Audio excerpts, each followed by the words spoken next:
खबर देवरिया से है, जहां पर अयोध्या में प्राण प्रतिष्ठा को लेकर पूरे भारतवर्ष में सदगुरु रीतेश्वर जी के द्वारा लौट आए राम कार्यक्रम का किया जा रहा है आयोजन। भारत में धर्म, सनातन धर्म और आदि भगवान शंकराचार्य के द्वारा स्थापित पीठों के जो रिप्रेजेंट करने वाले तत्कालीन धर्म गुरु हैं, शंकराचार्य जी के मन में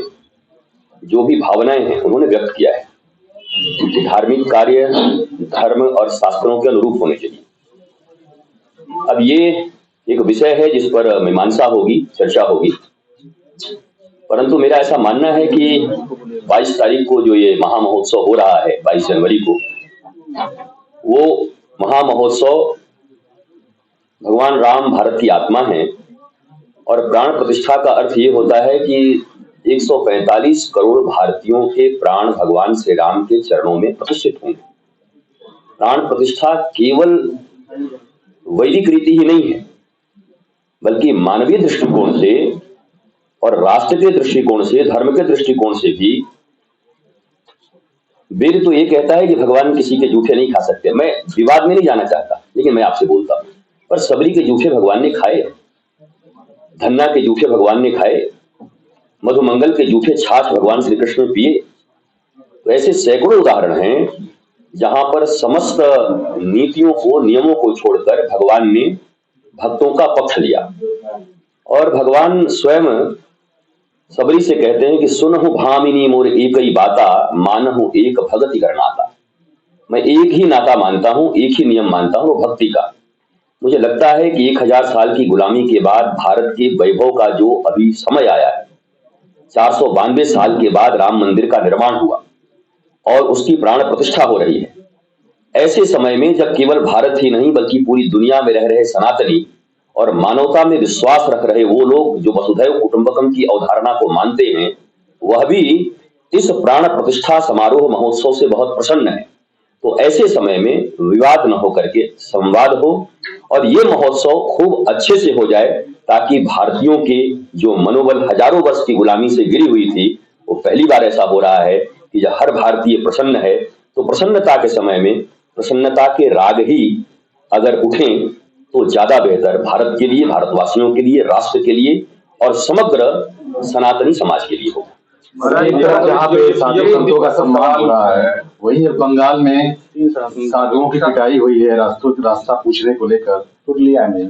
में जो है, जो जा रहे थे वो गंगा सागर स्नान करने के लिए, उसमें जो है निर्वस्त्र करके जो है उनकी पिटाई की गई है, बच्चा चोर समझकर। देखिए, इसमें दो संदर्भ है। एक संदर्भ ये है कि बार बार ऐसे संदेह के कारण पालघर में हुआ, और पालघर की तरह यह घटना है, चूंकि अभी जांच के घेरे में है, संपूर्ण जांच आने के बाद ही हम कुछ कह सकते हैं। लेकिन ये जरूर है कि बार बार ऐसे संदेह के कारण वो प्रदेश जो मॉब लिंचिंग के खिलाफ है, जो बहुत चिल्लाते हैं मॉब लिंचिंग के खिलाफ, और वास्तव में मानवता में मॉब लिंचिंग होनी नहीं चाहिए, तो आज उसी प्रदेश में ये हुआ है। अब देखना ये है कि उस प्रदेश के जो मुखिया हैं और उस प्रदेश की जो सत्ता है, वो किस तरीके से इस बर्बर घटना के विरोध में खड़े होकर और उन साधुओं को न्याय दिलाती है। महाराज, आजकल जो पीएम मोदी को लेकर टिप्पणी हो रही है कि पीएम जी प्राण प्रतिष्ठा नहीं कराएंगे, उनकी शादी नहीं हुई है। देखिए, ये विवाद का समय नहीं है, और मैं ये कहता हूं, प्रधानमंत्री नरेंद्र मोदी भारत माँ के लाल हैं, भारत के पुत्र हैं, और अगर धर्म को जो अच्छे से जानता है उसको पता है कि भक्ति के आगे भगवान किसी चीज को नहीं मानते। अगर आप ये मानते हैं कि सब ही नचावत राम गोसाई, राम की कृपा से ही सब होता है, तो इतने 100 वर्षों के बाद और आजादी के इतने वर्ष के बाद प्रधानमंत्री नरेंद्र मोदी के प्रधानमंत्रित्व काल में और मुख्यमंत्री आदित्य योगी आदित्यनाथ के मुख्यमंत्रित्व के काल में ही राम जी ने तो स्वीकार किया है कि मेरे मंदिर का प्राण प्रतिष्ठा हो, बिना उनकी मर्जी के कैसे हो सकता है। तो मुझे लगता है भगवान स्वयं चाहते हैं राम कि इन दोनों भारत के बेटों के और ऐसे सैकड़ों हजारों लाखों जो बलिदानी हैं, वो जो सड़कों पर घूमने वाले लोग जिन्होंने ध्वज उठाए, जो सरस्वती पूजा, राम पूजा, हनुमान पूजा,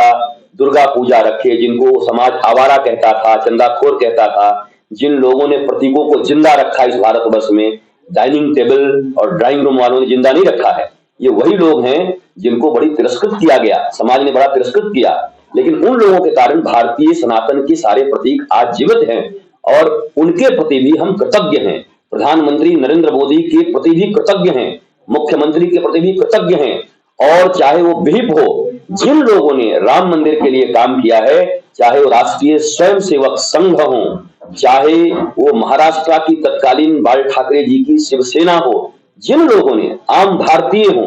सबके प्रति भारत कृतज्ञ है, जिन्होंने बाहर से आए आक्रांता के द्वारा विध्वंस किए गए राम मंदिर के स्थान पर पुनः राम मंदिर की पुनर्स्थापना की है। एक बात मैं आपसे कहूंगा